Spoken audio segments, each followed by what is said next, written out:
Wasn't that heartwarming? Oh my god. It got me.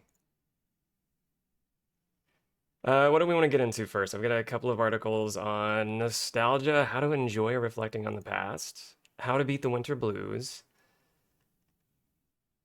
why rewatching your favorite shows is actually good for your mental health, and understanding psychological regression and what it means for the holidays ahead. That's a quick read from Psychology Today. That may be among the more prescient for those of you all traveling to visit non-chosen family who you may be trying to figure out, like, why do I it's sort of like a form of code switching in a way. It's sort of a form of masking in a way. Like we might talk a little sweeter around our grandparents or feel a little more subservient around our upbringers, the parents of any sort. But maybe not. Maybe you're among the lucky few who grew up in a nurturing, biopsychosocially, developmentally appropriate environment. You were never shown uh, a need to develop emotional insecurity. Um, you're among the maybe 3% of people who grew up with that's not an actual measurement, but just to indicate how rare it is, you were raised by persons who were secure in their own foundations and didn't expect you to have mature beyond your years emotions or expect you to your parents to parent them. You didn't, your parents did not expect you to parent them at a young age. That can be one of those things growing up that results in a lot of anxiety later in life, and it's treatable, it's manageable. But sometimes we're not given at least as it relates to our mental and emotional health and overall well-being, we don't have the greatest teachers in our lives. If you had those, maybe this will be a little more relatable. Thank you for the streak. Thank you for streaking in my stream. I want everybody to be comfortable here. Let me resize this.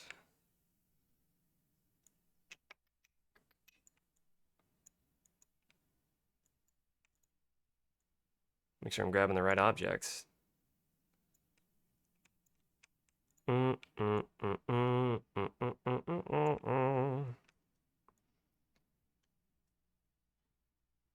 capture that. I know that text is really small.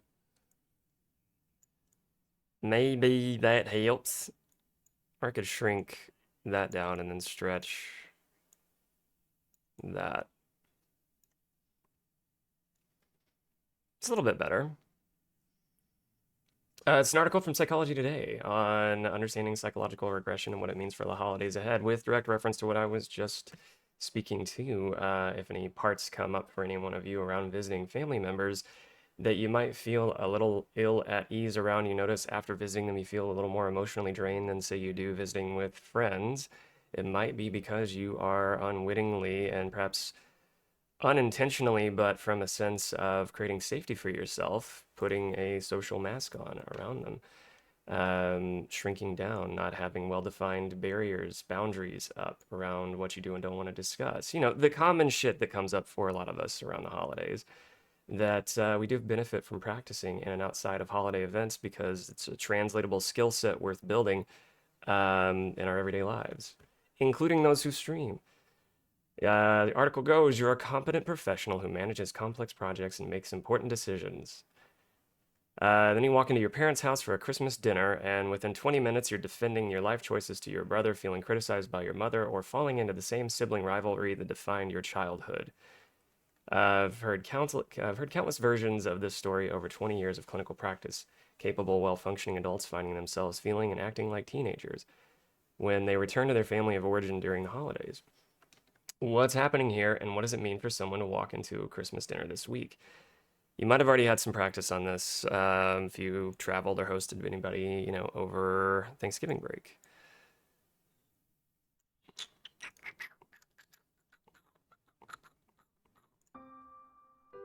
There we go. How appropriate, Undertale music.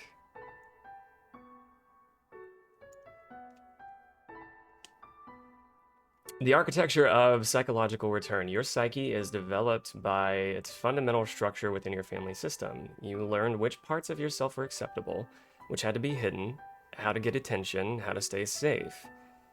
And ultimately, that's what it all boils down to, is where what it all shakes down to at its core is our fight or flight mechanisms. Our amygdala kind of runs the show there. These patterns became deeply encoded not just as memories, but as automatic psychological responses. And I'm sure to elaborate on this, but responses to feel protective. I mean, they're protective mechanisms. The protective mechanisms that don't always feel comfortable either when they involve elevated heart rate or respiration or perspiration or just feeling stress. You know, you feel stress all over your body. It doesn't have to be just in your chest. You can feel stress in your neck, tightness in your shoulders. A lot of people commonly report feeling stress in their chest and feeling tightness there because of how they breathe when they're a little activated, but um, there are means to bring awareness to that, and many more means to soothe from there when you do notice that. Bringing awareness to that is the first part, just noticing it. Let's see, when you return to the family context, even decades later, those old patterns reactivate, not because your siblings make you regress. The familiar environmental cues automatically trigger the defensive structures you built in that context. And it's happening, you know, kind of pre-cognitively, pre-verbally, even when you start to feel that. And there's a way to walk that back. Let's see, in this instance, the hypothetical family here. Your younger sister makes a comment about your weight. Suddenly you're 13 again, feeling inadequate and defensive, even though you're a confident adult who generally has a healthy relationship with your body. Your father offers a subtle criticism of your career. You find yourself explaining and justifying like a teenager seeking approval, even though you're successful and have nothing to prove. The question they often explore with clients is what actually is collapsing when you regress? The fragmentation of psychic order. Ancient philosophy offers surprising clarity. Plato described three fundamental aspects of the psyche: reason, spirit, and appetite, desire. Appetite or desire. In adult life, when you're functioning well, these three achieve some reasonable integration. The integration of reason, emotion, and appetite.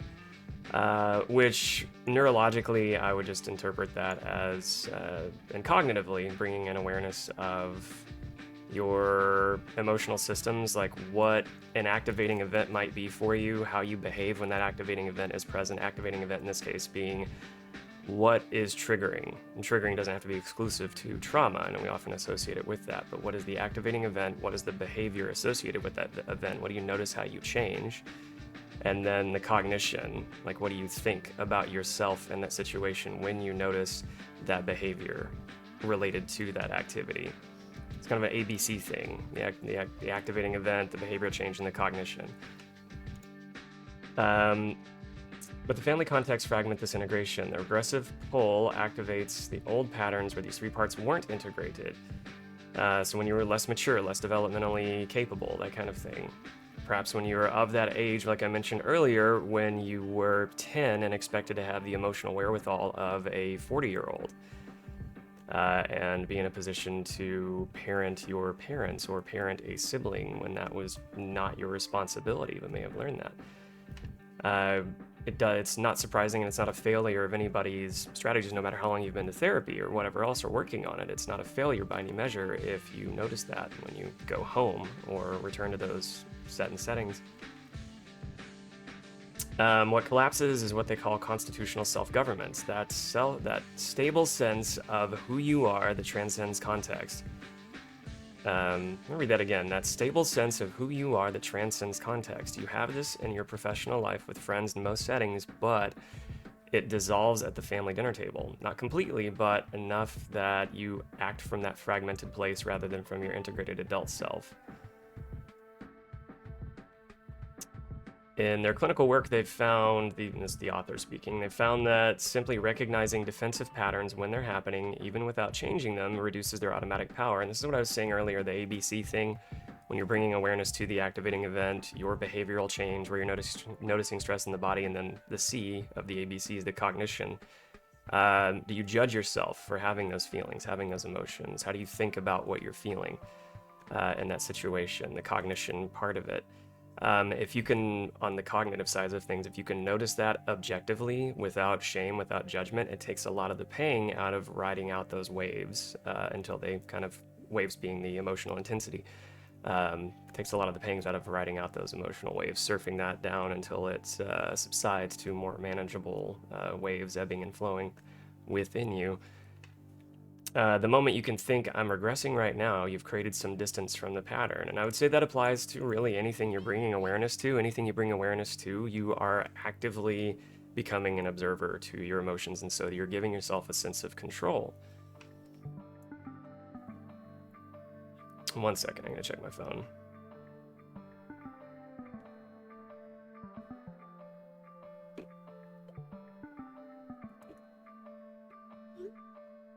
Okay, we're good.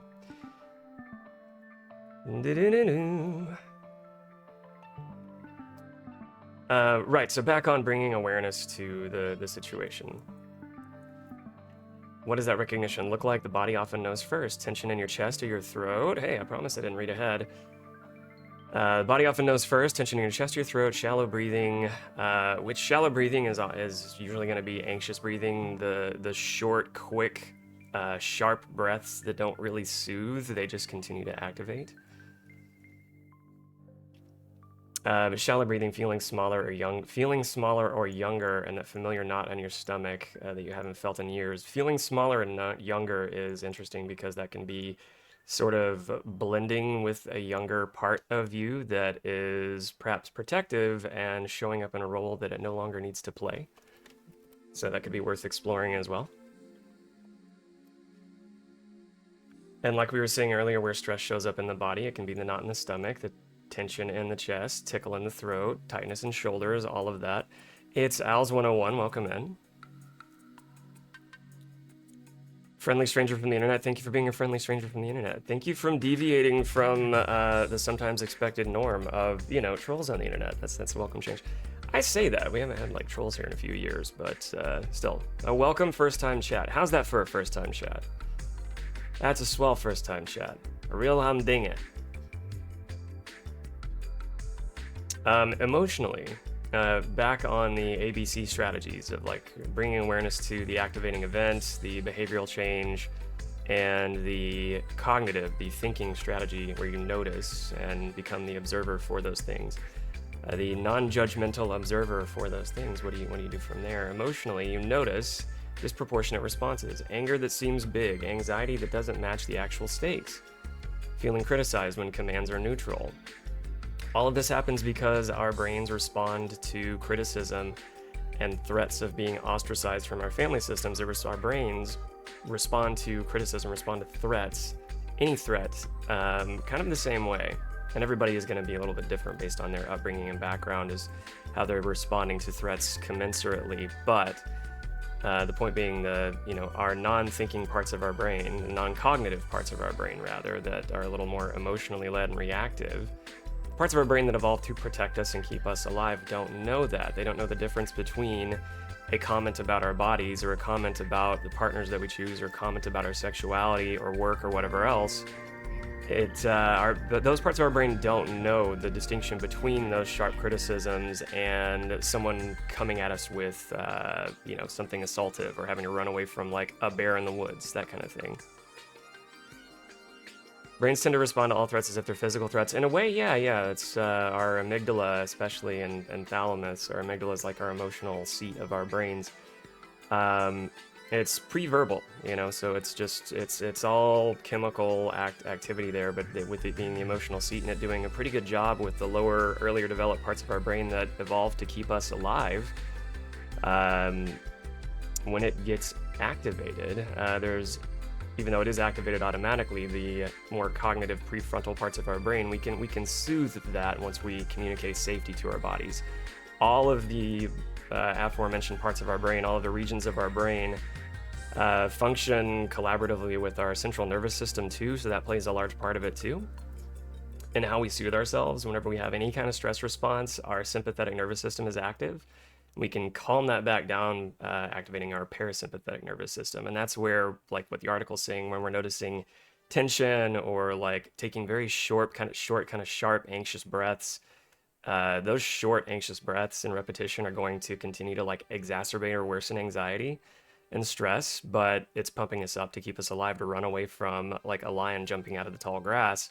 versus preparing us to deal with the emotional barb of our Aunt Wanda saying something shitty about our political ideologies across the table. Um, the emotional center of our brains doesn't really make that distinction, but we have later developed parts of our brain that can, such that we can bring awareness to, and some nice, pretty prose to bringing some sense of autonomy, agency around communicating safety to our bodies. Ergo, the deep breathing exercises that can tend to be the most effective thing for soothing and going to work collaboratively with our parasympathetic nervous system. So like box breathing is a big one, or any strategy that comes up for anybody that they connect with. There are hundreds of cognitive and behavioral and let's see what narrative and body focused, like somatic of the body strategies to connect with. And so if you don't like the idea of a 5 4 3 2 1 technique of just noticing your environment and kind of tricking your brain to be at ease, if the 5 4 3 2 1 type of techniques of noticing your environment and what sensations you can detect over a sequence of events, you don't connect with that, you connect with breath work, that might be your thing. Some people sing, some people dance. I'm big on singing. I like to sing. That helps calm me down, especially in the car. I think most of us do that almost unaware that we're soothing ourselves when we're in the car. Sing the fuck out of something and you will effectively be a little more emotionally in control while you're navigating traffic, which is something relatable we all deal with.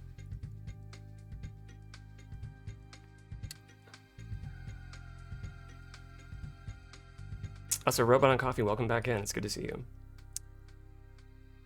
Daz, what did you say earlier? Parents were extremely emotionally distant, especially Daddy. Unless he was angry, he was mainly apathetic, like he was going through the motions, but never really got good at emotions to begin with. Me and my siblings had moved from antagonistic to awkward unease, so this article interests you a lot. Here, I'll go ahead and share it, just in case something disconnects or whatever. I always share these in the Discord when we're done, too. Psychology Today, I don't visit a lot. I try to pre-screen the articles for their bona fides ahead of time. But sometimes they have, well, short version is I don't always trust the authorship of the articles. But in this case, this one seemed fine. I go to Very Well Mind a lot. Very Well Mind. Their articles are always peer-reviewed by other licensed professionals. That gives me some sense of comfort before sharing anything, because it's real easy to find something that could result in perpetuating misinformation and bullshit that I don't want to be associated with. I want to make sure if we're sharing anything that it's actually steeped in some evidence-based research and not just like the homeopathy, wellness, culture, pipeline bullshit, the toxic positivity kind of trope. I don't want to get into that, so I try to check all that ahead of time.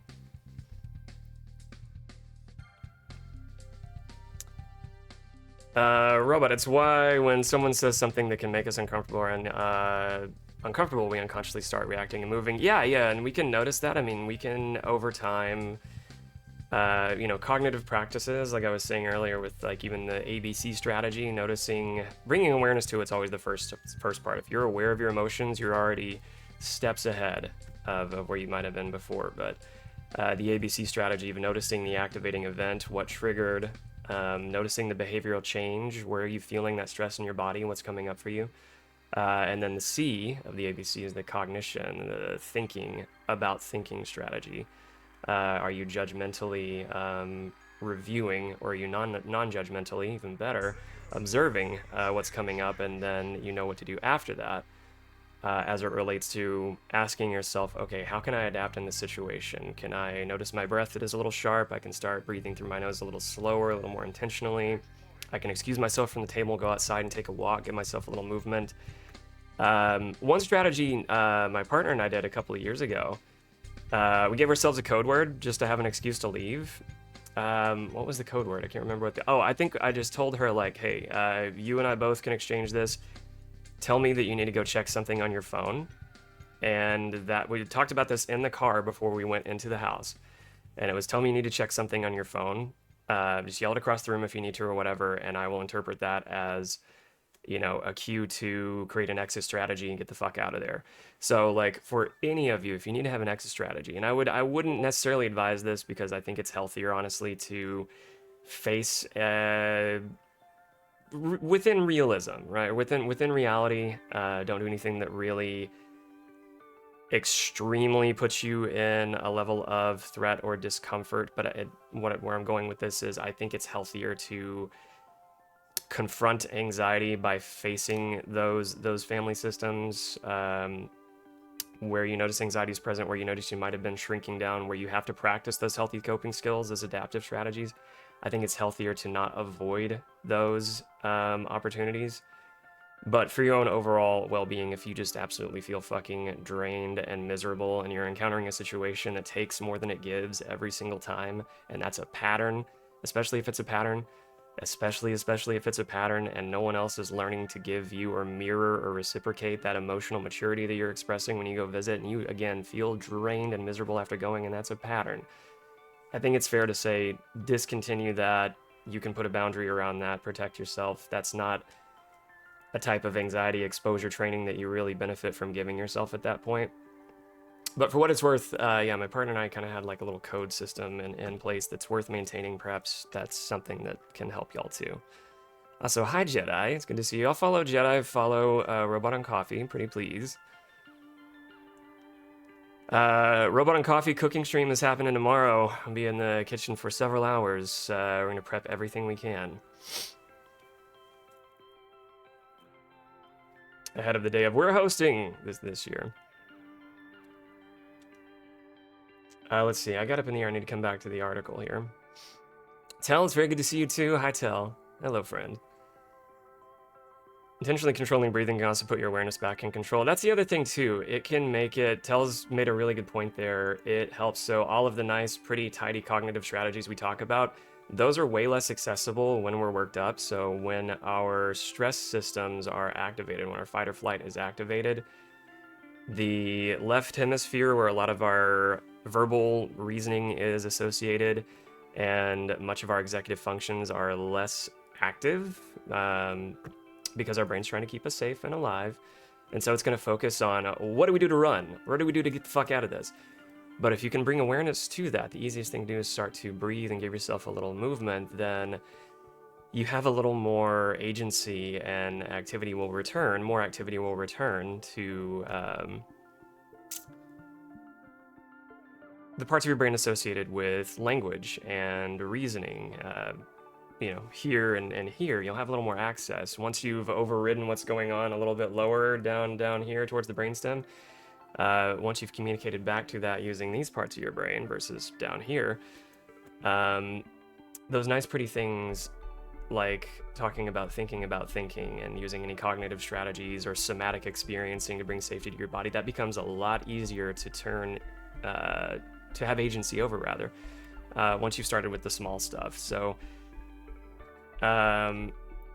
perhaps better explained why you would feel less in command of how to really bite back after that boilerplate quip across the table with something a little more emotionally mature.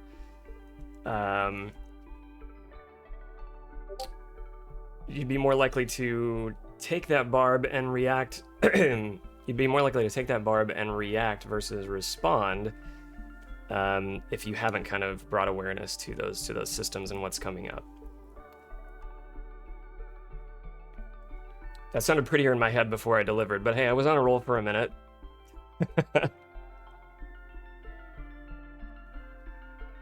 I hate toxic positivity so much. I think it's one of the most dangerous attitudes floating around today. I do too. That's why I try to keep a steady vigilance around like any wellness kind of grift. Anytime, and it hasn't happened often, many times someone's joined the Discord and, you know, mentioned anything about multi-level marketing or anything that seems like they're tethering the vine and pipeline to like the wellness industry, I get pretty reactive pretty quickly. It's to protect them and everybody from the grift, you know? It's just opium for your problems and temporary that takes the pain away too. Yeah, it's usually a lot of it, and some of it's just associated with, not empirically based, not evidence-based strategies for how one heals.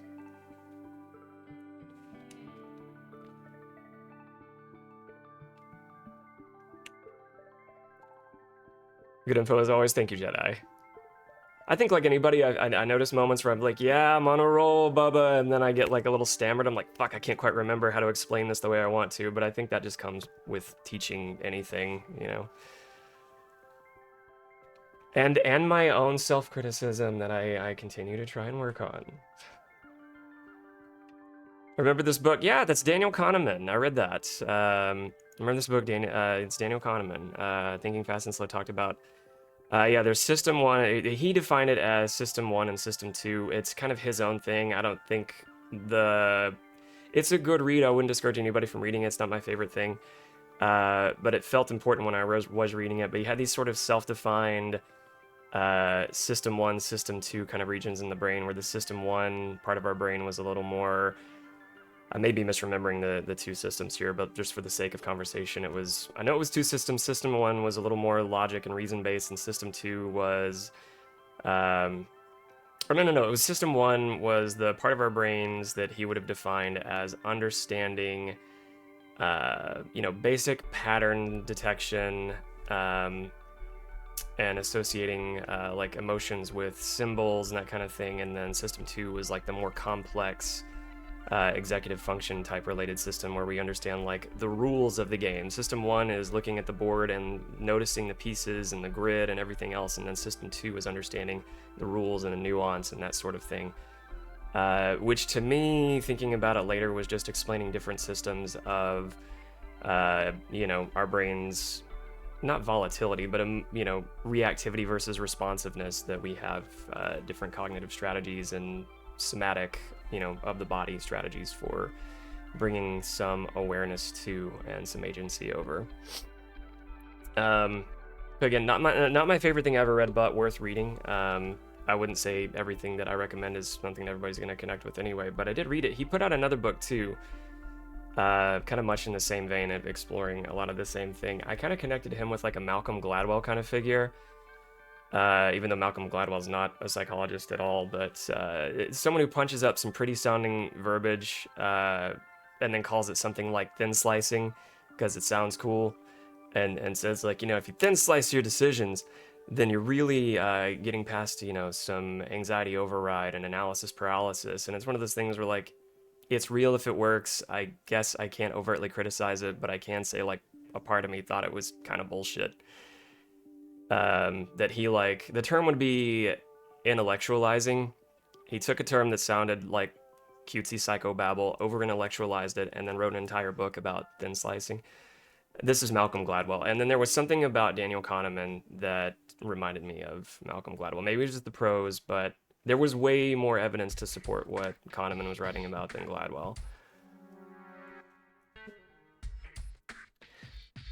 But not a gospel. Exactly, yeah. It's like the halo effect. We can expect the prestige of somebody with a number of letters behind their name or otherwise, but nobody, especially me, gets a halo around their heads. Because who am I? I've authored no books.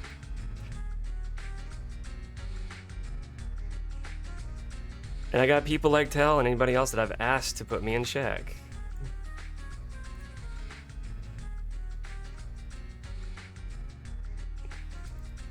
It is a skill worth practicing, and like anything else, the more we develop, thanks to neuroplasticity, and something we repeat, I think, every stream, synapses that fire together, wire together, brains that play together, stay together. The more we practice and hone in on that type of recognition and self-observation and that non-judgmental objectivity of becoming the observer for our emotions and practicing those of the body type of self-soothing techniques and whatever cognitive strategies that you connect with. Again, it doesn't have to be like an ABC or a 1 2 3 4 5 grounding exercise. Whatever you connect with, the more that you use those, the more you use adaptive versus maladaptive coping strategies, you are literally connecting synaptic patterns in your brain that are going to be much more accessible to you when you have stressors present, because if you're using those strategies in the moment of or soon after when big stressors were present, and then continue to do that, then it becomes a little more accessible, and you encounter later on less retrospective analysis of, fuck, I wish I'd handled that better. And we're still gonna have that, because we ain't perfect, and despite all cognitive strategies and getting those patterns in place, our brain's primary goal is survival. Back on this. So welcome in, Sound, good to see you. Let's see, emotionally you notice disproportionate responses. Okay, we covered that. Behaviorally, you might catch yourself reverting to old family roles. The peacemaker, the scapegoat, the golden child, or competing with siblings over trivial things, or seeking approval you don't actually need. If we were taught to manage each other's emotions, especially managing our parents' emotions so that they don't snap at us at a young age, if we were implicitly kind of shaped to protect ourselves by having a greater sense of emotional responsibility than we could have realistically or should have realistically had at that age, i.e. Being expected to behave like an adult when we were a child and never should have had that, then we may have learned people-pleasing strategies at a very early age and then brought them into our adult lives, which, sure, there's a pro-social benefit to checking on everybody, making sure they have what they need, and going out of our way to make sure that they're comfortable and their needs are met. But there's a deleterious effect. There is an erosion of those benefits long-term if that becomes self-sacrificial. If we never take a break for ourselves, if we're going around the house party making sure everybody's glasses are filled and never filling our own. And I mean that physically or immaterially. And interestingly enough, if you know somebody like that in your life who goes around and almost annoyingly asks, are you okay? Do you have what you need? Can I get you anything? Pro-social as it is, whether they know it or not, there's a self-serving component to that. There's a self-soothing component to that, because if someone has what they need, then they can't ask for it. And that person's rewarded themselves by preempting that. And it's an unhealthy version of trying to anticipate someone else's needs. There's nothing wrong with trying to anticipate someone else's needs until it's disordered, right? Like anything else, there's nothing wrong with it until it's disordered. Your constitutional self doesn't disappear. Your constitutional self, the integrated adult you've become, doesn't disappear during regression. It gets temporarily overshadowed by older patterns, but it's still there. Let's see, you've spent years building an integrated sense of self, reasonable judgment, emotional stability, the capacity to know what you want. That doesn't vanish just because you're at your childhood dinner table. It's not fully... It's funny, I read that and just remembered I had this like Ninja Turtles table when I was a kid. It was the kids' table. Like the adults would sit at the big wooden clawfoot table. It was an antique hand-me-down. We weren't that fancy. But I would sit with my cousins at this plastic fucked up table that had this like pizza printed on the top of it. And that was the kids' table. I just remembered that by reading this. I just imagined myself at that table. That doesn't vanish just because you're at your childhood dinner table. And it's not just fully in charge at the moment. The old patterns are active and powerful, but your adult self is still present, still observing, still capable of making choices, even from a partially regressed state. It's interesting that it's talking a little bit about code switching and masking without mentioning it. The article started with talking about this hypothetical person who's in command of themselves, they're integrated, they're emotionally mature, they're making sharp decisions, responsible decisions in their professional life, and then when they go home, they regress to, not the opposite of that, but a seemingly less emotionally intelligent and agile, socially agile person. Let's see, can you maintain enough connection to that constitutional self that you have some choice in how you respond? Your brother can trigger the old pattern, your mother can activate that familiar feeling of never quite being good enough, but you have to act from those, do you have to act from those triggered places? There's space between the old feeling, or there's space between feeling the old pattern and acting from it, and that's the space where constitutional self lives. I would just say self here. You don't have to necessarily call it constitutional self. You don't necessarily need to intellectualize it, but I appreciate the, pros all the same, but self with a capital S as opposed to parts of you that may be showing up in protective. When we call it regressing and connecting with the less socially agile, emotionally intelligent, whatever you want to call it, parts, those are protective parts trying to help us survive the stressors of a moment. Whenever we're in that space of bringing awareness to our stressors and then noticing what adaptive strategies we're gonna bring to those, that's the space it's talking about here. It won't tell you that you can prevent regression entirely. The patterns are too deep. The family context is too powerful. If you're going to family gatherings this week, you'll probably regress at least somewhat. That's normal and fine. I'm glad it said that because I was going to make sure that that was emphasized. It is normal that, I think we did mention it a few minutes ago, that even if you have done all of the work, all of the practice, we are imperfect. Our brain's survival networks are still there. We still may react versus respond to some social barbs because we're going to be around and exposed to people that we have different stories with, who have different perspectives and perceptions of us.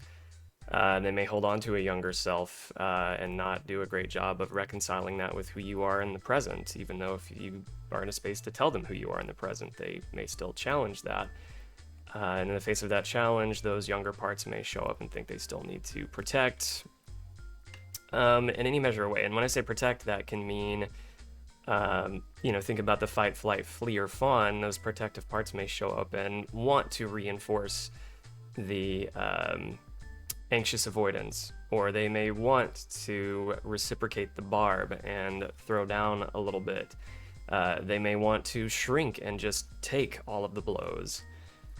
All of those are protective, even though they sound like, well, it doesn't sound like really protective if I'm there and going inside myself and just letting somebody, emotionally slime me.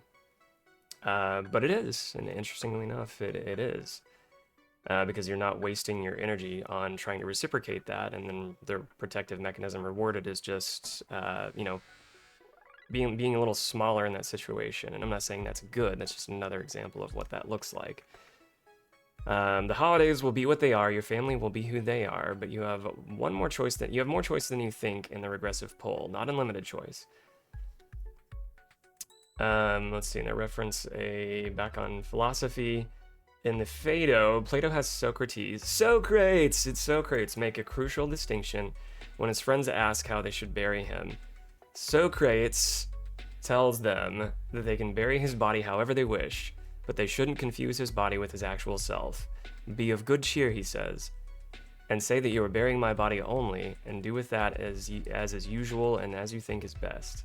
The point about death and burial, the point isn't about death and burial, it's about the distinction between what happens to us, including what happens in our bodies and emotions, and who we actually are at the constitutional level, or, again, capital S, self, your integrated self. The environment that can activate regressive responses. Your family can trigger old patterns, the environment can activate regressive responses, but that's not the same as your constitutional self collapsing or disappearing.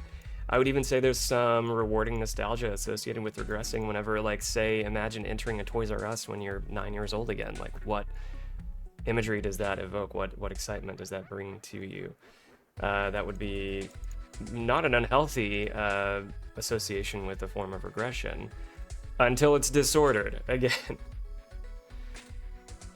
Nothing's unnatural until it's disordered, right? Or harmful to someone else. I'll drop this link again.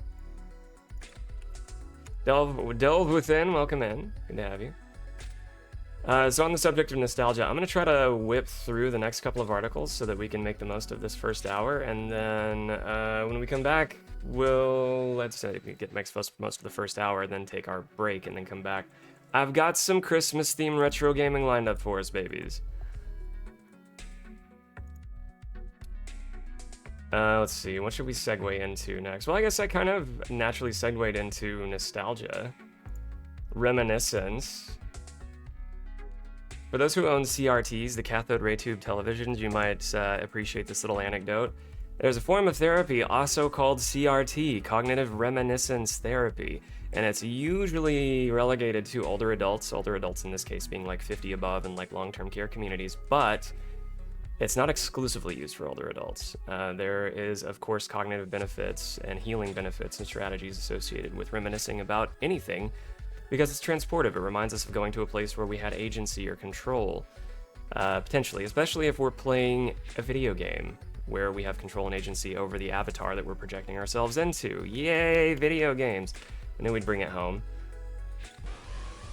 Doubly so, rhyme, reason, rationale for replaying the games that you love, babies.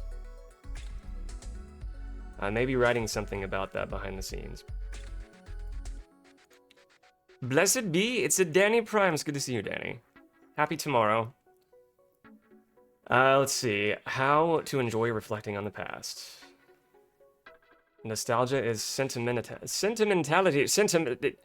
It's pimento cheese. Nostalgia is cinnamon pimento cheese for the past. You ever eat that? Put that on your charcuterie board. Eat some nostalgia, some of that cinnamon pimento cheese for the past. Sentimentality for the past. Typically for a period or place with happy personal associations, nostalgia is usually triggered by something reminding an individual of an experience from the past. It is often characterized as a longing or desire to return to a former time or place.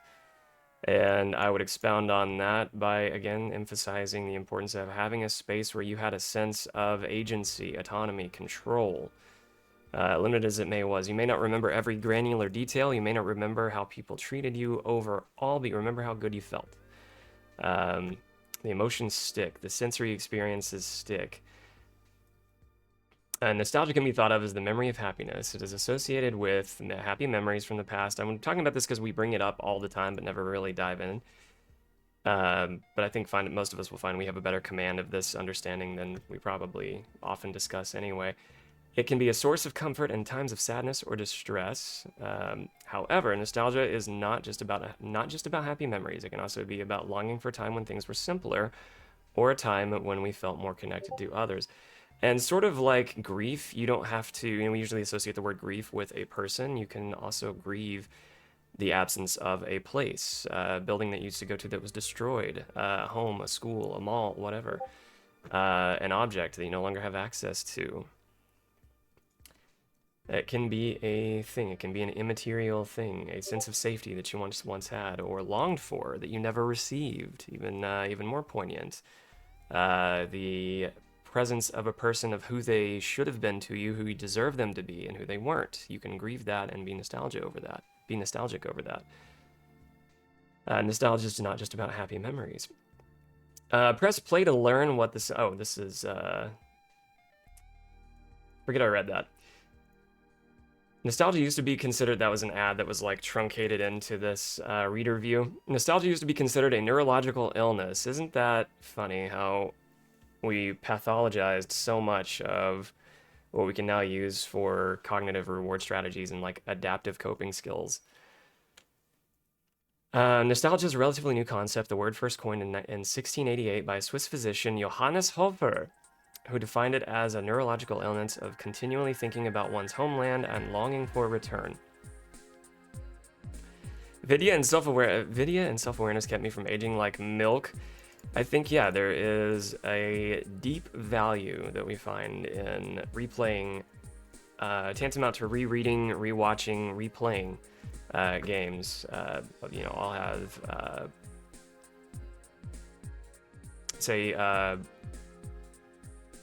beyond just deep, meaningful connections to our association with them, empirically based, evidence-based reward mechanisms and in support of them being like adaptive coping strategies that you can turn towards. But again, a good thing until it's disordered, until it becomes like a gaming addiction, until it becomes a gaming addiction, until it's the sort of thing that is chosen over realistically facing an anxiety-paying stressor, an anxiety-steep stressor, something we could realistically manage and not avoid. If it's associated with an avoidance strategy, then it's not necessarily a good thing. But if we're rewarding ourselves with it, especially with the concept of nostalgia and reminiscence, and trying to gather those granular details of the safety that we deserve to feel at any age, but trying to retrieve that from whence we mother flipping came, that's worth digging into and rewarding, proliferating those networks. That's right, Danny. Cinnamon pimento cheese is a household favorite. Sharp cowboy caviar. There will be no pimento cheese at our Christmas gathering. I don't know. Is that exclusively a Southern thing? I can say pimento cheese, and like a third of the viewers won't know what that is. It's disgusting. To me, it's disgusting. I won't yuck your yum if anybody actually loves it.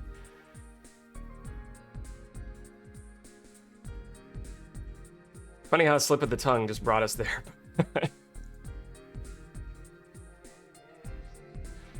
Well, you did say talk about nostalgia. That may have been around the household.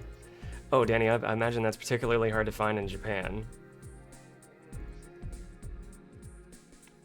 Did y'all follow Danny yet? In case you were wondering, yes, I'm still a potato. Never change. Don't be a hater on the potato, or I'll fucking ban you. It was not until the 19th century that nostalgia began to be seen as a positive sentiment rather than a psychological condition. And again, how like us to pathologize what we don't understand? The same thing happened with most presentations of what we now understand are diagnosable and treatable.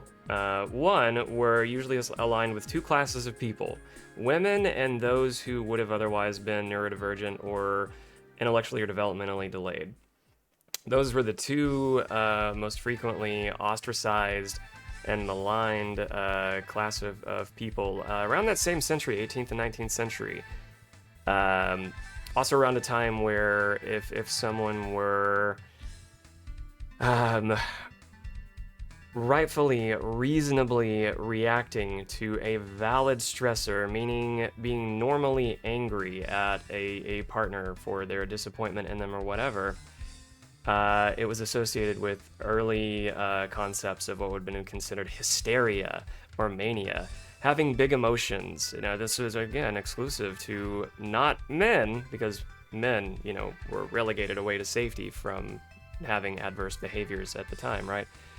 But anybody who was basically not a cishet white male, especially, who were exhibiting any sort of squishy behavior, were pathologized and sometimes institutionalized for who they were.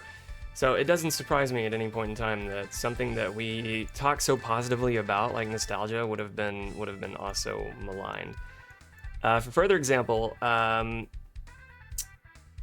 I know it was in France, I know it was in England. To some extent, we see it here today, but during those timelines, and we get to see it in present day, trying to be recycled by those trying to control the narrative and manipulate the masses,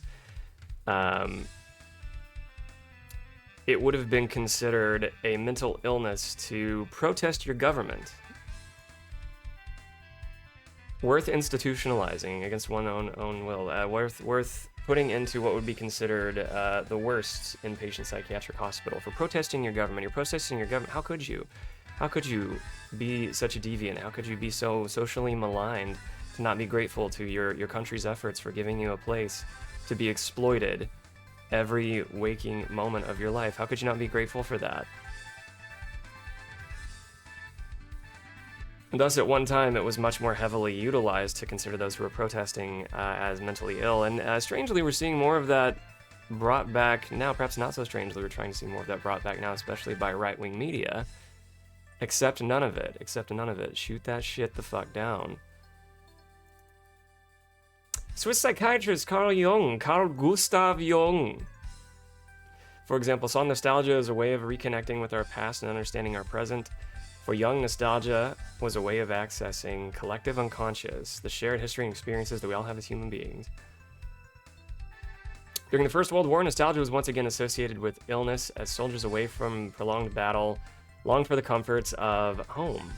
However, after the war ended, nostalgia once again became positive sentiment. Interestingly enough, soldiers coming home from war and those who encountered any form of combat trauma who exhibited what we now would define as PTSD are the reasons that we have those diagnoses in the first place, because men coming home from war started behaving like those formerly ostracized people that they recognized as, again, who weren't cishet men, men came back from war behaving like those hysterical women in response to otherwise benign stressors. And oh my God, they realized every single human is subject to having mental health needs. Retroactively, it seems like that would have been the obvious thing, but that was class systems, social hierarchy, power differentials, early forms of toxic masculinity eroding evidence-based practices. So in a fucked up way, we can thank the soldiers coming back from early combat veterans influencing early versions of the Diagnostician's Manual of Psychological Disorders, Psychiatric Disorders, the DSM. We can thank them in a fucked up way for being vulnerable enough to volunteer for treatment to be observed so that the diagnoses could be further refined, and we can at least now, within our lifetimes, and say over the last 50 years, do a significantly better job not maligning those things, not ostracizing them, not stigmatizing them as much. I say as much because any mental illness is still heavily stigmatized, and we have a lot of work to do to normalize talking about it, seeking treatment, and take the ableism and xenophobia out of living with those mental health needs. We've got a long way to go with that, but at least in the present, you're not being lobotomized for having a normal reaction to outrage.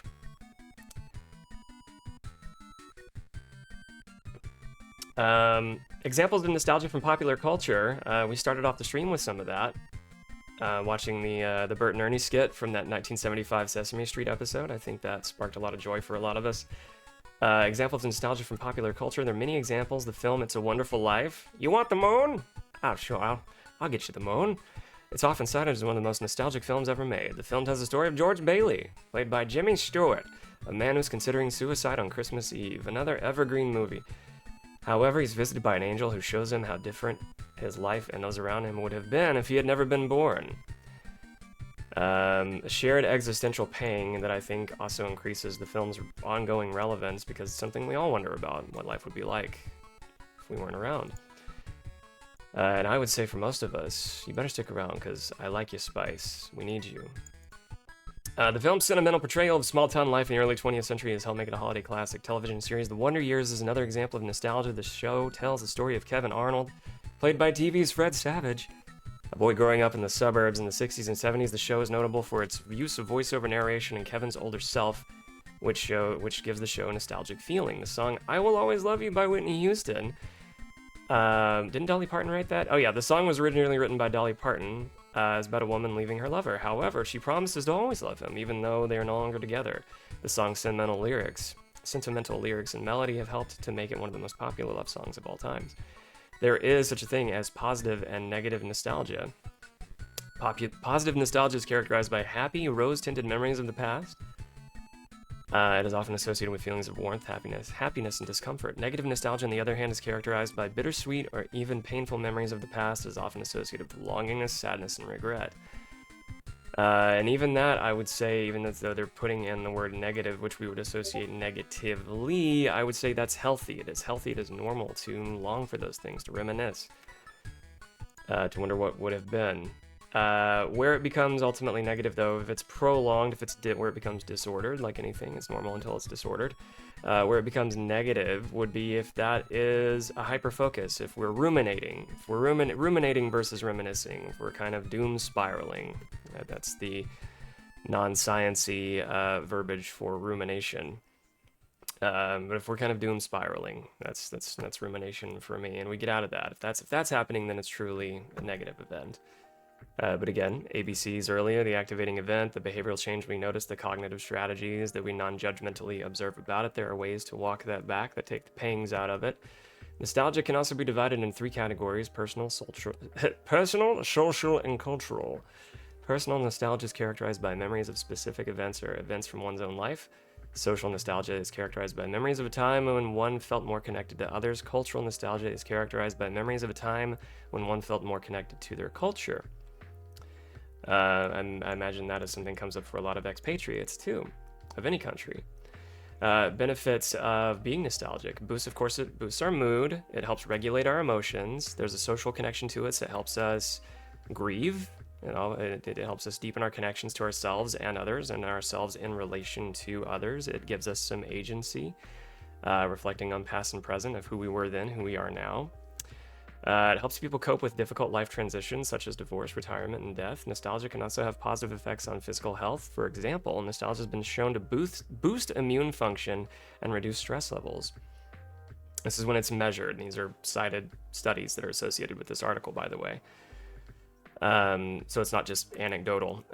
Nostalgia can also help increase life satisfaction and reduce anxiety. Can you be too nostalgic? Sure.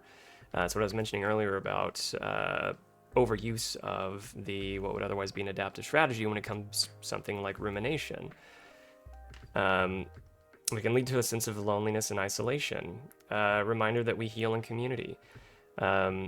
There's evidence to support after a prolonged study in metadata that isolation, social withdrawal is more deleterious, dangerous, and deadly to us as it affects our mortality. Loneliness, social isolation is more dangerous than smoking cigarettes.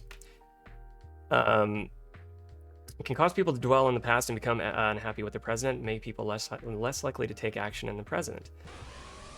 How to avoid the negative effects, how to buffer oneself. Think about the present moment. What are you doing right now that you enjoy? And make an effort to connect with others in the present. Do things that make you happy, like listening to music, going for walks, reminding yourself of your favorite coping skills, or video games that you like to play, and people that you like to play them with.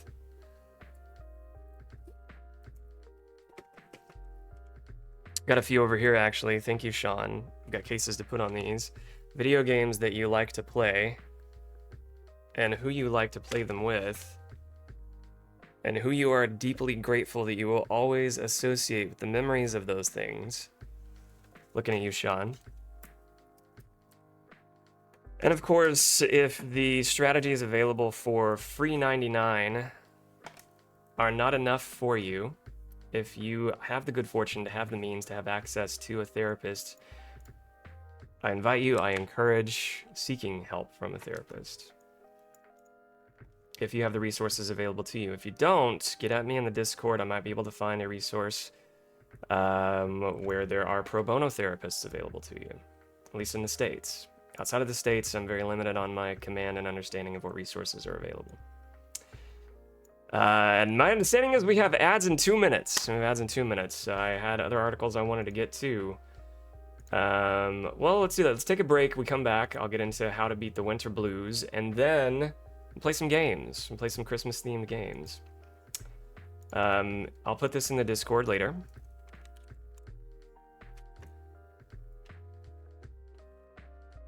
And we'll take a break and we'll come back and discuss strategies for, like, if you struggle with seasonal affective disorder, SAD, or if you just struggle with winter blues, how do you make the distinction between the two?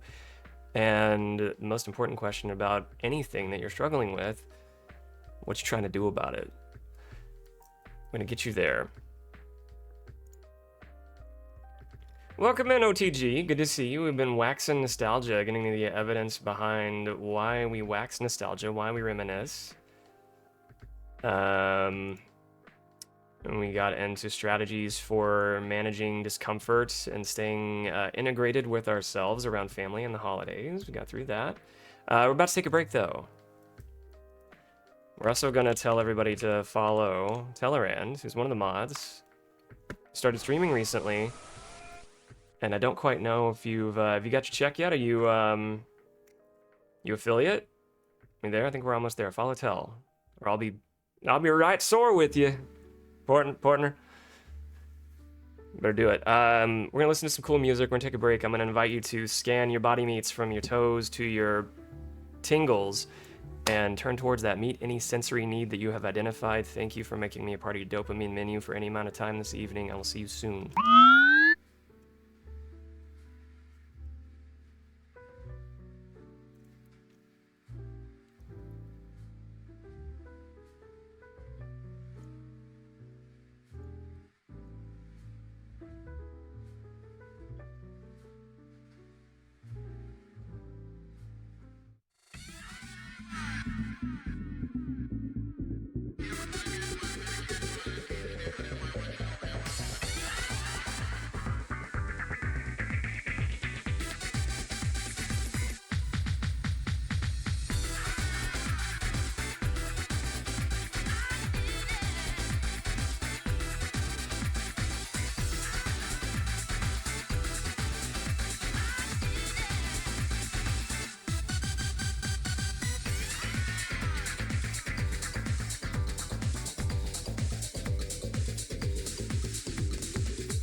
Have we done it? I believe we have. We've arrived on the other side, and I can tell you once again. Wake up. We're at Grandma's. I've got a fresh wad of pimento cheese and pralines for you. Pralines. Was that an isolated experience too with the pralines, Danny? I'm sorry I missed your text earlier, Danny, but I caught up. There. Your grand people sounded wonderful, especially with the snacks they're pairing you with. Cheese balls. I miss being able to eat those, or at least not having an awareness of hot girl tummy and its subsequent awareness. I would discover after eating just a lot of shit that I used to enjoy. Let's see, can this come up a little bit? How's the volume on that? God, every time I hear this, I want to... Speaking of nostalgia, prior to the break, I hear this music, I immediately think of Balam Garden in Final Fantasy VIII. Like, it's one of my favorite spaces in gaming. I love returning to that. That is a place that I actually am nostalgic about. I love revisiting that. Even if I don't replay the game entirely, just spinning it up to get to a point where you can walk around the garden is a favorite memory. But it has a lot to do with the age I was when I played it, too, because when I played it, you know, I was like 13, playing a game about, you know, just kind of a sad bastard that I related to, kind of a Holden Caulfield kind of character.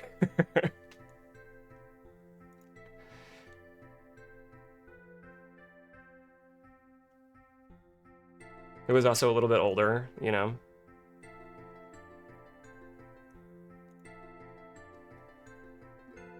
Let's see, we had one more article to get through. So we talked about nostalgia, we talked about how we manage staying integrated with ourself as we return to, potentially returning to visiting with families, whether traveling to or whether we're hosting. I had...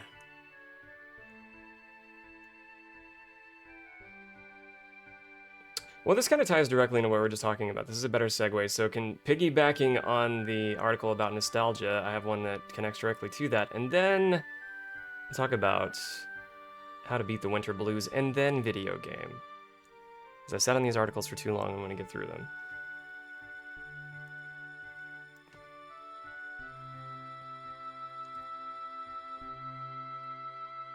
Sean, congrats on the affiliate hood, or is it affiliation? But, yeah, they're affiliated. We have decreed. Tell is now affiliated. One of us. Never played Panzer Dragoon, only the Orta version. They're all good. I watched Zombie Phoenix play Panzer Dragoon. That was like a JRPG that was really cool too. Like a surprisingly deep and robust JRPG. Which one was that? Which Panzer Dragoon was that?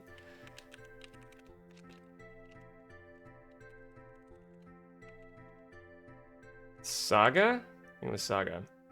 Panzer Dragoon Saga was also on the Saturn. It was very cool. Now the big tie-in for, yeah, affilize, we're gonna affilize your ass. Affilized.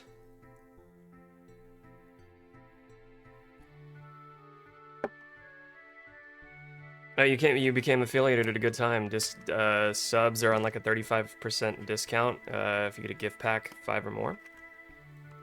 Now the cool thing about this, Sean had pointed this out to me. The artwork that they used for like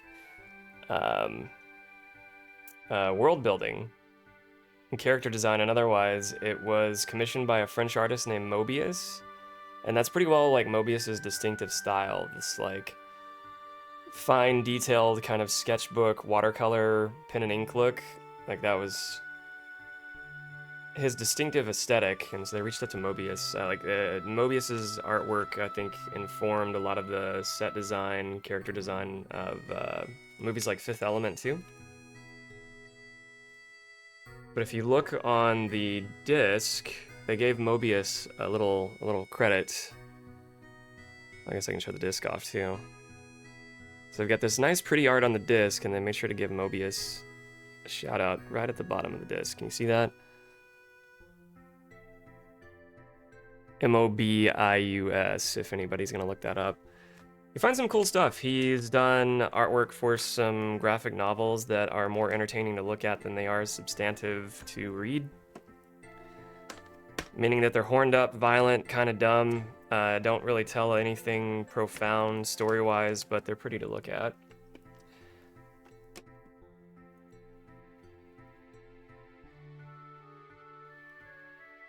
Sean, I've also got some cases for those things. I've already forgotten the name of the business. Wait, no, I haven't.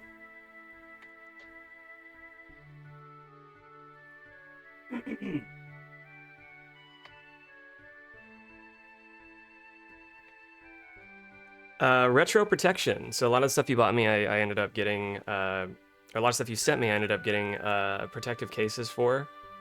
I found this business called Retro Protection. Local shop owner actually turned me on to them. They make these nice acrylic cases that you can fold around like your Holy of Holy collection so they don't get as fucked up, which is kind of cool. I think it's just retroprotection.com. Anybody needs that for their own collection. So we talked about it a minute ago, nostalgia, why we revisit places, things, reminisce about objects where we felt safe, what we had agency over, and the evidence to support like its benefits for helping us heal and provide some emotional regulation, agency over our emotions. We can feel safe in the present by reflecting on the past. If we're doing so intentionally, with some kind of direction, with some goal in mind. As opposed to an adverse version of that, it would be considered not reminiscence, but rumination. That's right, I'm snapping at myself.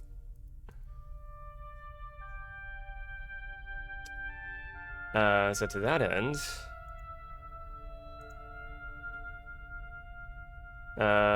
I think it's worth knowing that rewatching your favorite shows is actually good for your mental health. There's evidence to support that. Key takeaways from this article: rewatching your favorite shows can be an easy way to unwind after a long day, a soothing form of self-care, and a nostalgic connection to the past. And yes, I am going to directly connect this with playing and replaying your favorite games. It can lighten your cognitive load, boost your mood, and relieve stress and anxiety. Just be mindful of when it's helping you recharge versus when it's keeping you stuck, or one of my favorite phrases, when it's taking away more than it gives. Granted, there are some activities that we do that no matter what, they're going to take away what they give. That's just part of the poetry of being human. But if that's a routine pattern that we're stuck in socially and it's depleting, it's worth bringing awareness to if we can set some defined boundaries around those activities, like people-pleasing. Picture this, you've had one of those days. Work felt endless, traffic was a nightmare, and by the time you finally made it home, you just want to watch some mindless TV, so you curl up on the couch, hit play on... It says Friends. I'm not really great about Friends. I wouldn't really encourage anyone to go back to revisit that, but hey, everybody has their comfort shows. But I get it, they're extremely fucking popular. So Friends, The Office, Brooklyn Nine-Nine. What are y'all's comfort shows? I liked Frasier. I would go back and watch Frasier, even some of that doesn't hold up. Scrubs, The Good Place, more recently, The Good Place is a comfort show. I'd rewatch The Good Place. What are y'all's comfort shows? What would you go back to? Oh, Arrested Development's a go now. Oh, fuck, the Venture Brothers. I almost forgot about how much I love that. I'm glad you mentioned Venture Brothers. One of our best friends has cats named after characters from the show, Dean, Hank, and Brock Sampson. I'm glad you're glad. I'm glad that you mentioned that I'm glad. Gladness and solidarity. Good to see you, Smith Kid.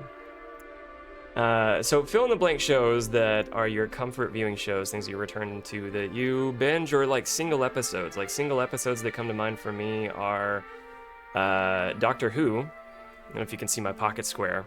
Oh wait, wrong side. Let me see my pocket square. That's a TARDIS, babies. There's a single episode of Doctor Who from the Matt Smith era, The Doctor and Van Gogh. Anytime I'm introducing somebody to Doctor Who, that's the episode I point them towards. Because you've got Bill Nighy, not Bill Nye, but Bill Nighy playing this museum curator And part of the poignance of the episode is that they time travel with Van Gogh to, more or less, my interpretation was to try to give him some sense of purpose and using nostalgia as a form of healing, but also exposing him to his overall cultural importance in the present, trying to prevent him from killing himself. And it ultimately doesn't work, but it is one of the most singularly beautifully acted, well-told stories I've ever observed. And that's just, I've never got tired of watching it. It's just a really fucking pretty episode. But the point being, like, it's comfort viewing is like kind of emotionally heavy as that might be. I look forward to it because it's just so well told. Probably the same reason we don't get tired of watching like Lion King and Mufasa falling off the cliff and that whole betrayal, because we know at the end there's that sense of safety and knowing that that repeat viewing is going to have a good outcome. The hero gets his vengeance and some normalcy is restored in the kingdom. Like that kind of recovery and discovery. Hi, Helen. That kind of recovery and discovery provides some control. That kind of recovery and discovery provides some agency, some control, and that understanding of the story that has some familiarity, but in a good way. This article is probably going to get into that too. Every time I watch that Sneaky Ninjas Creep in a Room and Cut Onions, that same episode, Cyrus, you familiar? Really like the Doctor Who reboot. I've missed like the last 2 seasons, but I've also canceled my Disney Plus. I'm not sure where else to watch it. Canceled our Gooby Plus. Well, hi.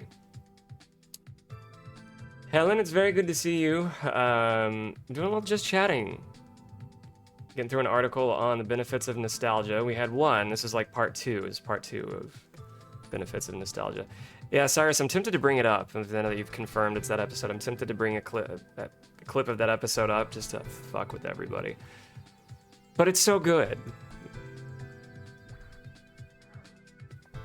It's so good. And I'm just repeat viewing. What else do we see as? There was Arrested Development, Venture Bros. Oh yeah, Helen, Heather, what are your favorite shows for comfort viewing? What do you like to return to? This article mentions Friends, The Office, and Brooklyn Nine-Nine. I don't really click with those. I don't fuck with Friends. The Office I never really connected with. My friends in like early college adored The Office, and I just never clicked with it. Same thing with like Parks and Rec. Like I tried to like Parks and Rec. One of our best friends that like introduced my partner and I gushed about Parks and Rec, and I could never get into it. But they recommended Schitt's Creek, and I loved Schitt's Creek. It was fine. Seinfeld. Santa Clarita Diet. That's Drew Barrymore. I never saw that. I didn't know what you're talking about. Oh, that music might be drowning me out. But just kind of checking the pulse on what if everybody has some comfort viewing. I'm going to the overall goal is to tie this into like games that we like to revisit because nostalgia giving us a sense of purpose and emotional regulation and self-connectedness. We want to feed into that for any content that we're giving ourselves that makes reminiscence a little more accessible. We all have those shows that we keep returning to because they feel like warm and comfy blanket.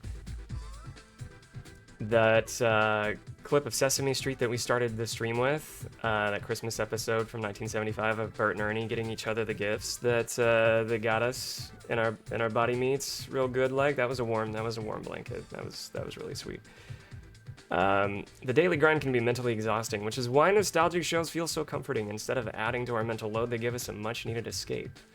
Says this behavioral scientist. The daily grind can be mentally exhausting, which is why nostalgic shows feel so comforting. Instead of adding to our mental load, they give us a much needed escape. I would add to that, it helps if there's a sense of familiarity with that world that we're returning to because we can better anticipate the outcome, especially if it's a good one. Surprisingly, there's not like an attenuating or diminished reward in rewatching. You would think like tantamount to hearing the same joke on repeat, it gets less funny over time. It doesn't quite work that way with games, media, books, shows that we like to reminisce with. We still have like the same appreciation for it. It may not hit the exact same as when we saw it the first time, but revisiting doesn't usually have as much of a diminished reward by revisiting. The psychology behind rewatching, or in this case, replaying, in a world seemingly with endless number of new shows and movies to watch and endless horrors, we sometimes feel guilty for reverting to an old. I'm so glad it doesn't say revert back. Oh my god, I was looking for that. It's pedantic, it's nitpicky of me, it's bitchy of me, but I'm doing it. Anytime I see revert back, I'm like, you're already saying revert. You don't need to revert back. But they did a good job. You're reverting to an old favorite. Like we're being lazy and taking the easy way out, but in reality, there's more to it. Also, there's no such thing as lazy. We say it all the time, but at least the pejorative lazy. There are some of the reasons we keep coming back to familiar stories. Relaxation. With a new show, we have to follow all of the plot lines, familiarize ourselves with, right? There's a little bit of cognitive labor involved in, discerning a new narrative, characters' motivations, story beats, all that. With the show we've already seen, there's no pressure. Our brain doesn't have to work as hard. Familiar jokes, catchphrases, and characters can instantly lift our mood and help us unwind. I remember Game of Thrones, when it was airing, felt like work to watch because some of the audio was just so unbalanced. That was the show that we started using captions, and we never looked back. Captions forever, mama. Closed captioning forever, mama. That was the show that started it, though, because some of the dialogue was just so, like, unreasonably muted or hushed. And dark. We turned the brightness up on our TV for a few episodes on that one, too. That's tethered to some self-accommodation. Comfort and predictability. Our lives, I've emphasized this a few times so far, our lives can be stressful and unpredictable.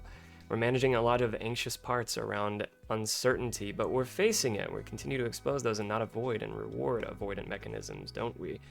But all the same, that can take work. That is laborious. It can be fatiguing to get through all of that. So there's a sense of comfort in knowing what's going to happen. That predictability can be a good thing. There's no shocking plot twists or sad endings to worry about. Knowing exactly what's going to happen to make us feel safe and soothed. On the nostalgia kick, old shows remind us of past versions of ourselves. Parts of us who we used to be before we, recognize that current self integrated with those parts from our past. Research shows us that watching classic content brings back memories from happier, simpler times, like when we were kids. That's reminiscence. Emotional connection. The one-sided emotional bonds we form with our favorite characters is known as parasocial relationships. And parasocial relationships, something we have to be cautious of, but it doesn't always have a negative connotation. I think in the streaming world, we have a heavy negative connotation with parasocial relationships. Imagining a closer depth of that relationship beyond and I don't mean this negatively at all either, the superficiality of a relationship between like viewer and streamer. Parasocial can be used in a healthy way. Earliest examples of that can be like audiences imagining what it's like to be neighbors with Lucille Ball and Desi Arnaz from I Love Lucy. That was the first big syndicated show where people started like writing in to the network and wanting to know more about the stories, what happens behind the scenes when the cameras aren't rolling, giving extra life to these characters, projecting themselves into the narrative, and just using their imagination. Using your imagination's fine, but it can run the risk when you get to the other, everything's a spectrum, right? And the spectrum of parasocial relationships can have some negative components if someone gets a little fixated on that world. Oh yeah, and it's the Christmas music. How appropriate is Christmas music from Blue Stinger? We're trying to reappropriate the context in which it plays so it has a positive association and it's not actually associated with torture. I can hardly maintain a single relationship, let alone a pair. Here, here. The multitudes within me are enough to manage, my god. Background noise.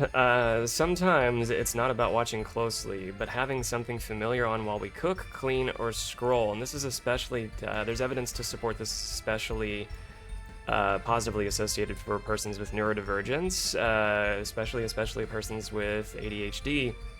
There's evidence to support, it's more than just music, but having something on in the background helps kind of lubricate the motion, so to speak. makes taking action when action, especially productivity-laden action, the sometimes should-laden action, the want-tos, when you want to be active, it gets a little easier to be motivated to complete those tasks if you have some music going on in the background. But in this case, at an individual level, it may also motivate you when you may have never really noticed before. The focus you have by having something on in the background that you chose and are already familiar with. There's a self-care component. Taking time off to chill and watch an old show can help us relax and recharge. It is a form of self-care and quite restorative. There's one thing I noticed too. Anytime replaying, rewatching, rereading, you're going to pick up on something that you didn't notice before, perhaps a story beat that was influential that had a bigger payoff that you didn't notice happening in the background before. Of course, there's a cultural component to sharing these stories, retelling the stories. There's a biopsychosocial and even evolutionary purpose to retelling our stories because it benefits our survival. It prolongs our livelihood, mamas, to retell stories. The science-backed mental health benefits of rewatching and tapping into our nostalgia with focus reduces the cognitive load. It takes the work out of it. Our brains need to repair from the constant overstimuli that we're enduring throughout the day. Watching new shows takes a lot less of that cognitive labor. Rewatching gives a break when we're exhausted. Any stress, and could be good stress, and managing uncertainty, sure, but alleviating the stress associated with that uncertainty is, of course, reduced by watching something that may have stressful depictions of the characters' interactions and the content, sure, but if we're familiar with it, it is going to be less stressful to watch again.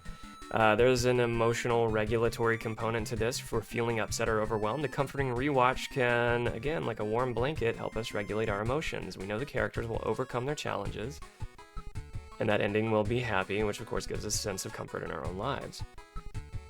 The ending to Hook comes to mind. Big, powerful, poignant, sweet. I never slept with the TV on, but my partner has ADHD, so he can't sleep without something on. I get that stimuli. It's something, I share that similarity with your partner, actually. Anybody else sleep with the TVs on? I don't do it that often. It's usually a fan, some form of, like, static noise. If there is, like, the soothing hum of a fan on is usually what I need, something kind of constant. It's like a white noise thing. But when I was a kid, when Nickelodeon would switch to Nick at Night, and I would catch all those reruns, like I Love Lucy, yeah, I would keep that on and like wake up at 4 in the morning to F Trooper, Mr. Ed being on, then finally turn that off.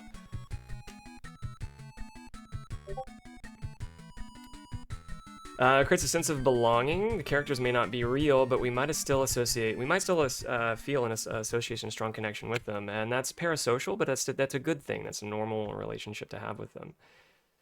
And of course, it alleviates boredom and loneliness. It can help mitigate the pangs of social isolation. Fan plus the drone of an airplane interior when it's Is it easy to fall asleep in an airplane for you, Cyrus? I like the sound of the being in the cabin, but the air pressure fucks with me so bad. Rewatching shows is a coping strategy. There's multiple authors to this article, by the way. Rewatching old favorites can actually be a surprisingly healthy coping strategy. Research shows that watching some TV now and then can serve as an easy way to escape reality for a little while coping with anxiety, stress, and negative emotions. I would say so too. It's therapeutic escapism. Comes to mind as it relates to playing with some intention, some goal in mind, or diving into your retro nostalgia. Controllers over here. There we go. Show it off. But your comfort games, tantamount to your comfort shows, will very foreseeably have similar benefits for the same rhyme, reason, rationale that we're seeing with how we describe other media that we consume. We're familiar with the outcomes of the story, what happens to the characters. We may notice things that we haven't before, but it's a safe place that we can return to. And with, I would say, even the added value of having some extra agency over the avatar, that character that you're projecting yourself into. You have control over where they go, what they experience, and if the story allows, in what order that they experience that. While rewatching comfort shows has an emotional, cognitive, and psychological benefit, it's important to be mindful that if this habit becomes an avoidance tactic or a replacement for engaging with new experiences, it's going to have antithetical impact on its value and its reward. Rewatching comfort shows has emotional, cognitive, and psychological benefits. It's important to be mindful if this habit is not an avoidance tactic. If you're constantly choosing to binge the same series instead of sleeping, connecting with friends, or tackling things that need your attention, it can be more of an avoidance strategy. I know we mentioned having a TV on while we're trying to sleep, that sort of thing. ADHD brains are funny in that it takes a lot longer for ADHD brains to get to sleep and a lot more work to get to the point of actually being asleep, and then a little more labor involved in feeling well rested and awake. Takes longer to wake up and feel totally cognizant and ready to go. Not necessarily waking up bright-eyed and bushy-tailed with ADHD. It's fun. But like anything, there are ways to repair and heal and make that have a little less friction in the daily living activities. So having stimuli in the background that's rewarding, entertaining, and familiar can be soothing so that it is easier to get to sleep. So long as that doesn't negatively impact the quality of one's sleep, as long as it is on and, doesn't make somebody wake up feeling not well rested. Meaning that it's not impacting like their REM sleep. Rewatching shows should be balanced with in-person healthy relationships. You need to be mindful of this habit if you're pushing away healthy relationships in the real world to stay in pushing away healthy relationships in the real world to stay in a fictional world, or when you can't cope with the change and compromise that naturally occurs in human relationships. And that is one of the greatest poetries of interacting with other humans, is that they are unpredictable.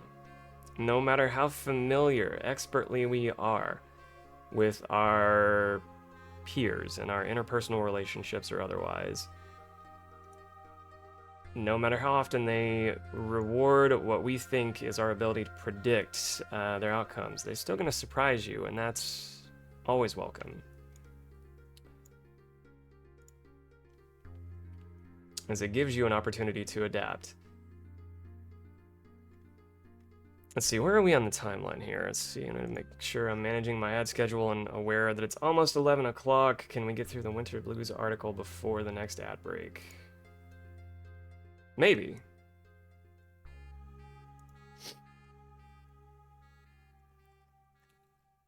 This one isn't as long. This one isn't as long. Alright, so we'll get through this, and then we may have to take another break, but retro gaming's on the way. Gaming's on the way, dear! Gaming's on the way! I never slept with the TV on, but my partner has ADHD, so he can't sleep without something on. Yeah, that's, I read that already, didn't I? Brown noise isn't required, but it's certainly nice to help my own sleeping. I can appreciate your partner feeling on that. Yeah. The low rumble is so nice. I was experimenting for a few weeks, couple of months back with like putting on YouTube channels where it would be like pink noise, white noise, gray noise, brown noise, until I got tired of shitting the bed. Fell asleep fast, but waking up in your own brown is just extra work. The point being, the static noise was really soothing. Whale songs never really did it for me, But I mentioned that in case anybody else wants to discover that out there and try it on their own if they struggle with getting to sleep. Some extra little modality like that sound introduced to your bedtime routine may be beneficial if you don't have like an airplane cockpit routinely available to you, or a nice fan. Or Nick at Night. In the colder weather, we're switching gears to how to beat the winter blues, strategies for managing pangs associated with seasonal affective disorder, or just feeling a little more capable of accessing the doldrums in the wintertime. It happens for all of us because of a lot of things. We're getting less light and vitamin D exposure, we're less social in the wintertime. Our physical activity habits change. We're not as physically active. The more we're moving, reduces stress hormones and inflammation in the body. But there's a physical, cultural, or social impact to seasonal changes, such that it impacts our mental well-being, what we do and don't have access to, and how we have to accommodate ourselves around those changes. Can be a little more effortful to managing who we are, and be a little more effortful to staying emotionally grounded, regulated, having fun, wanting to be social, changes we have to make for that, modifications, it says here. In the colder weather, shorter days cause you to feel winter blues. You're not alone. If that happens, you're not alone.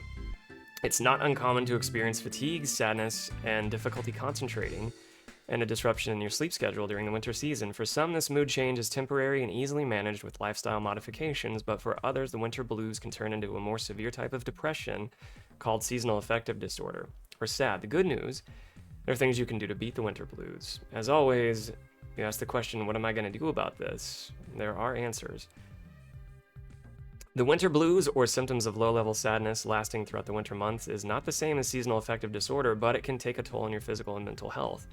While you can't change the season, the interventions like exercise, light therapy, and motivation techniques, better sleep, and hygiene can help. However, if symptoms worsen or persist, it may be time to seek support from your doctor or mental health care provider. So what is the distinction between... I kind of went, what is the distinction between winter blues and seasonal affective disorder? I'll tell you. Winter blues, I think we all experience. Sadness during the fall and winter months, some trouble sleeping, lack of motivation. Again, external factors, like anything, external factors influencing our internal makeup. And then seasonal affective disorders is taking that and making it to a more extreme disordered level or category. And that's severe sadness during the winter and fall months, frequent sleep and eating issues, it's over or under eating, and depression that limits normal function and motivation. And I will emphasize the disordered component of this in looking at how one changes their daily living habits, their activities of daily living. If they're reducing their frequency of self-care, in this case, self-care doesn't mean going to a spa and getting your nails pretty. It can.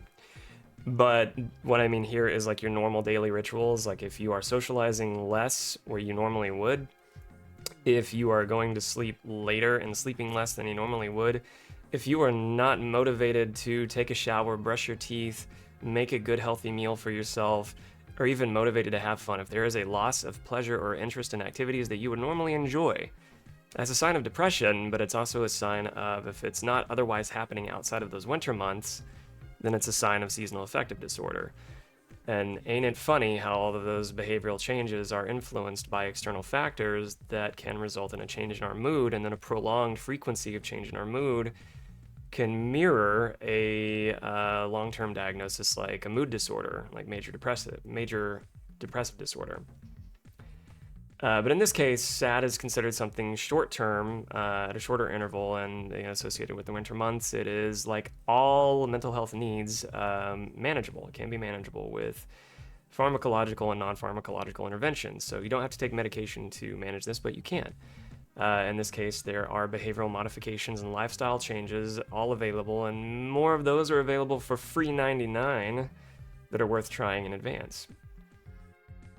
Hank Green just started a YouTube channel dedicated to sleep relaxation supportive sounds called Zondaria. All the revenue from the channel is donated to charity. Those Green boys are up to some good stuff.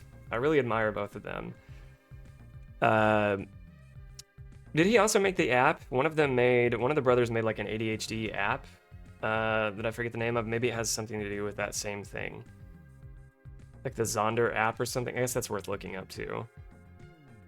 But I haven't tried it yet. Has anybody tried that? I would love to try it. Arrived with some sweet, brilliant, beautiful babies. Adri! Hello. Welcome back to stream, and welcome back here. Good to see you again. Life is a cup of tea, isn't it? It's all on how you make it. Cheers to the community. Well, thanks for coming over. How are you? Welcome in, everybody. We are doing a special holiday just chatting ahead of me doing some special holiday waxing nostalgia retro that I'll spin that up whenever we come back from break. But tonight we've talked about, welcome in, everybody. First of all, mandatory follow for Tea with Adri. She talks a lot about mental health over there, and I think more prolonged sessions with getting some coping skills to pay the bills, adaptive coping strategies for managing your day-to-day. Tonight, bring everybody up to speed. We've talked about the research-backed evidence, empiricism, to support why we wax nostalgia, the benefits of reminiscing, why we rewatch or replay or revisit our favorite stories because of the sense of agency and control and sense of safety it can restore by accessing those things. We talked about that tonight. Presently, we're going through an article on making distinctions between seasonal affective disorder and the winter blues, and most importantly, answering the question, what are we going to do about it? So the adaptive coping strategies to noticing when something in our lives externally is impacting us internally and how we can adapt accordingly to better regulate, manage our mood. That's what we're getting into. But for our own sense of tying everything together later, I've got some gaming nostalgia, Christmas themed, that we're going to tie in with all of it. We talked about coping skills to pay the bills. Well, sure. And that's all you. It's a good vibe over there. You follow yet? Take care of that. To bring everybody up to speed, here is what we've discussed so far. I'm going to drop these articles in our Discord later, but here's one of the articles we got into. I paired that with this one on nostalgia. One was specifically on nostalgia. The other one was on more or less the evidence behind why... The evidence supports why, rhyme, reason, rationale, why we rewatch things, but I tied that closely to nostalgia. Prior to that, we talked about the social changes that come up for us whenever we visit family. So the protective mechanisms that come up for us whenever we revisit family around the holidays, things like code switching, masking, shrinking down, kind of unpacked that and strategies for managing that. We got into that earlier, so that will be available on the VOD. I'll probably upload this, that part of... and including this, probably upload all of that to YouTube once I have the VOD available. So if anybody missed that and that sounds relevant to your interests, I got you. Thank y'all for coming to say hi. If anybody is sticking around, I'm going to be going for a couple of more hours tonight. It's about 11 p.m. Central Standard Time. And I'm probably going to go till about 1 a.m. tonight, I think. Feel free to lurk, take up as much space as you feel safe to do so here. Follows are anonymous if you do choose to activate that.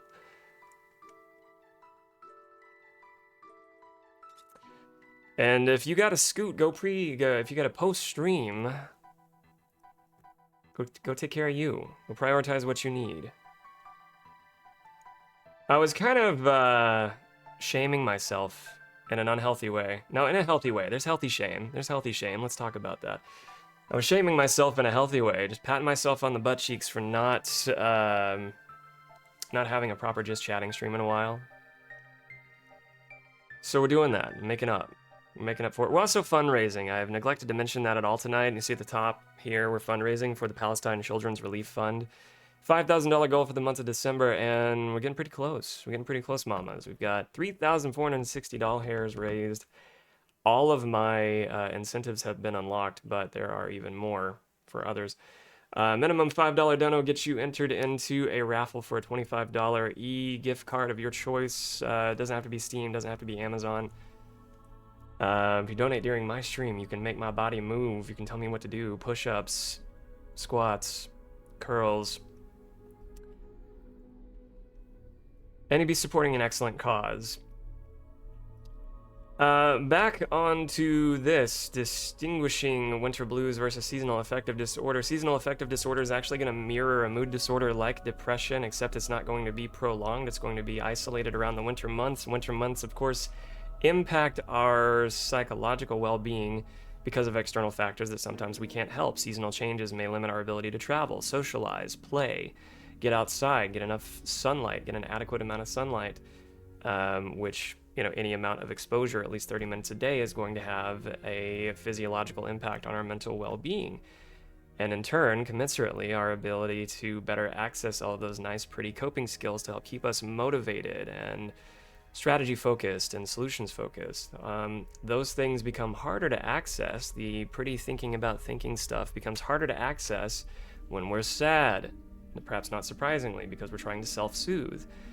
And part of self-soothing, we want to make sure that we're not avoiding adaptive strategies to help us pull us out of the doldrums.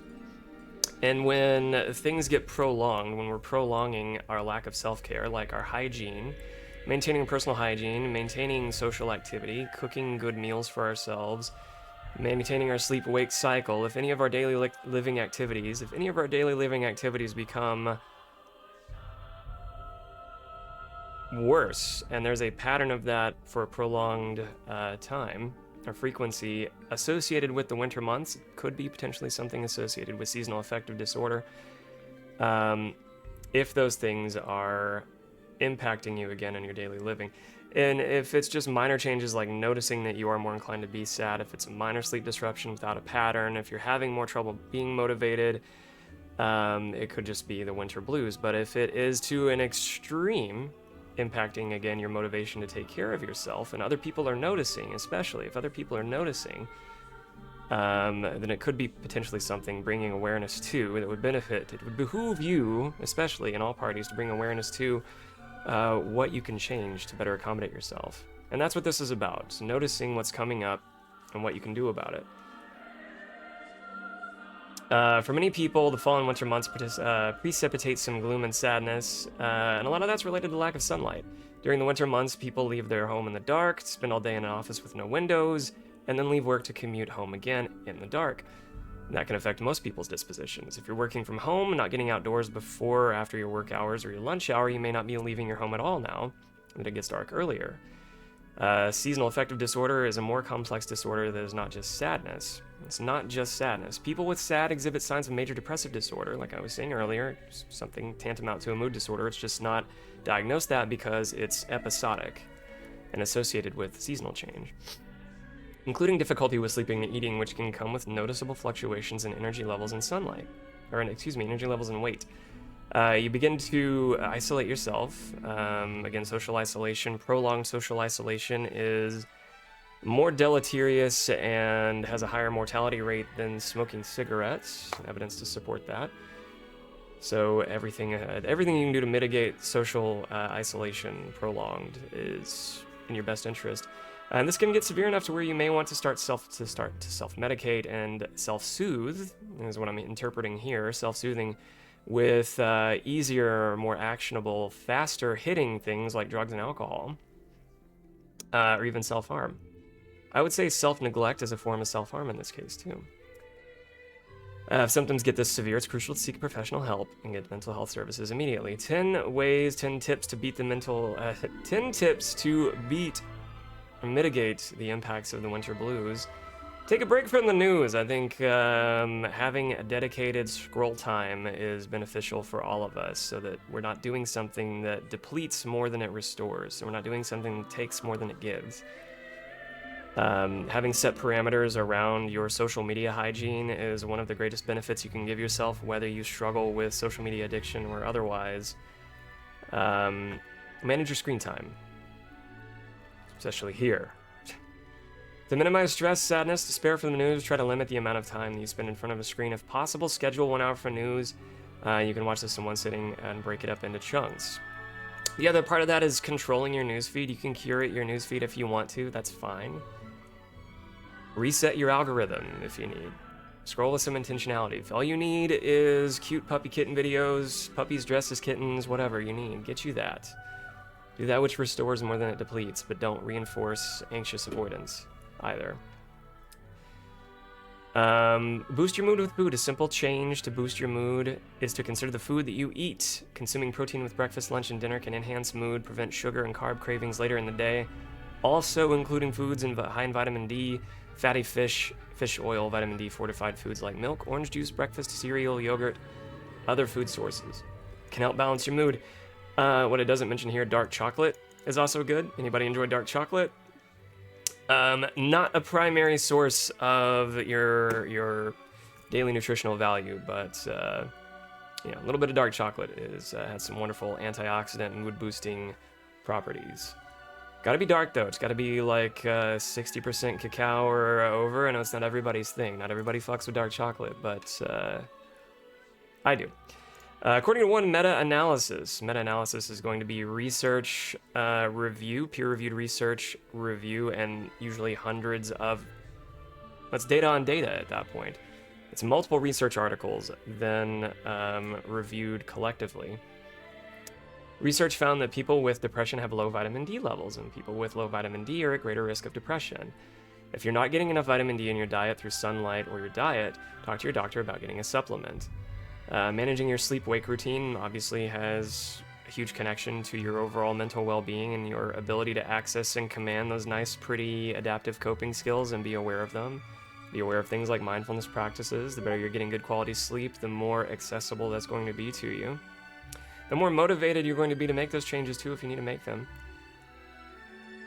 So keep up your sleep routine. Do some physical activity indoors if it is available to you in lieu of physical activity. If you are disabled in any way from physical activity, there are mindfulness activities. There are guided meditations that are just as impactful as physical activity to reduce cortisol and stress. So in this case, just to make sure we're not being ableist, we're going to be inclusive here. Some articles don't do a great job of making sure that we're including our disabled friends. Mindfulness activities and guided meditations are available to you. If movement is available to you, make sure you're getting at least 30 to 60 minutes a day consistently. But keep it realistic. Don't do what hurts. Just do what challenges. This mentions a 10 by 10 by 10 plan. It's not uncommon to feel overwhelmed, lethargic, or unmotivated to exercise when feeling depressed. It's kind of a vicious cycle that way. So instead of committing to one longer workout, break up the time into chunks. This is partially why high-intensity interval training is so attractive to persons with ADHD, myself included, is because you're kind of gamifying the exercise and breaking up stressful endurance type of activities into smaller chunks and having little stages where you operate on those. If your goal is to walk 30 minutes a day, divide the time into 3-minute workouts, 10 minutes each. Take one walk in the morning, another in the early afternoon, and one before it gets dark. Call your friends, have a support system. Reach out, message, send a DM, chat, connect. Maintain that connection. Do not self-reject from an opportunity to connect. When you're dealing with the winter blues, finding a way to spend time with supportive people is key to boosting your mood, and you'll often find that when you are venting that you're not alone. Other people may be struggling with something similar. Seek out the sun. Praise the sun. Get outdoors. Light therapy if you're not able to get out. A member of the community actually turned me on to some light therapy a couple of years ago, who are in Minnesota. And gets tired of being locked in and not getting enough sunlight, and actually bought a little sun lamp for themselves because we're just big, complicated, weird plants, aren't we?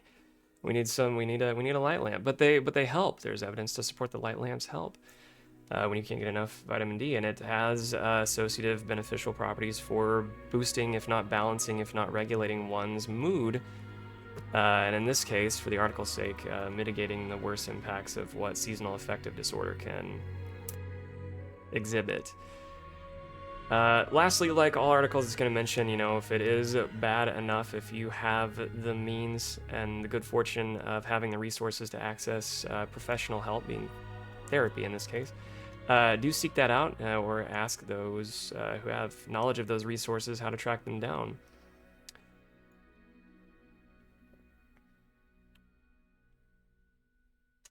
People like Adria are great to ask for that. We've got resources in my community as well. And let me see if the bot's working.